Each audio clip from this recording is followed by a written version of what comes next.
خان نے لاشیں اٹھائی ہیں، وہ تین تین لاشیں ایک ہی خاندان کے اندر ہیں.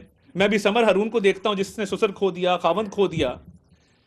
جے یو آئی پہ روز حملے ہوتے ہیں، امیر مقام پہ روز حملے ہوتے ہیں. کیا وجہ ہے؟ اللہ تعالیٰ ان کو بھی محفوظ رکھے. صرف ایک سیاسی جماعت ہے کے پی کے اندر جس پہ حملے نہیں ہوتے، کیونکہ وہ دہشت گردوں کی خیر خواہ ہے. مجھے یہ کہنے میں کوئی آر نہیں ہے، کیونکہ یہ کنڈیم نہیں کرتے، باقی تو چلیں دور کی باتیں ہیں. تو اس ملک میں کنسنسس پیدا کرنے کے لیے ہمیں ایسے پلیٹ فارمز کو فروغ دینا ہوگا، کریٹو کانٹینٹ کی طرف جانا ہوگا، شعور کی طرف جانا ہوگا. معاشرے میں بڑے مسائل ہیں، کوئی بات نہیں کرتا.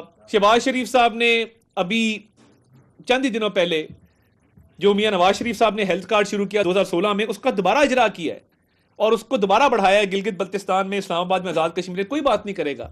مگر ہاں، جو شعبدہ بازی کی سیاست ہے اس کو زیادہ لائکس ملیں گے. بالکل یہ ڈنکے کی چوٹ پہ کہتا ہوں کہ اب وقت آ گیا ہے کہ اس کو انگریزی میں کہتے ہیں نپ دی ایول ان دا بڈ. یہ جو شر پسندی ہے اس کی بالکل گنجائش نہیں ہونی چاہیے. چلیں جو ملک سے بھاگ گئے سو بھاگ گئے، ان کو واپس لانے کی بھی کوشش ہو رہی ہے، مگر جو ملک کے اندر موجود ہیں اس کو بھی کسی طریقہ کار کے تحت بند کرنا ہے. جن لوگوں نے حدیں کراس کی ہیں، کم از کم میں انفارمیشن منسٹر کے طور پہ آپ کو یہ کہنا چاہتا ہوں کہ بہت جلد نکیل بھی ڈالی جائے گی، اور ان لوگوں کو جو شر پسندی پھیلا رہے ہیں، ملک میں تقسیم کو فروغ دے رہے ہیں، ملک کے ایجنڈے کے خلاف کام کر رہے ہیں، ان کو قانون کے سامنے جواب دہ بھی ہونا پڑے گا. یہ نہیں ہو سکتا کہ آپ مائک کو اور کیمرے کو اپنی مرضی سے استعمال کریں.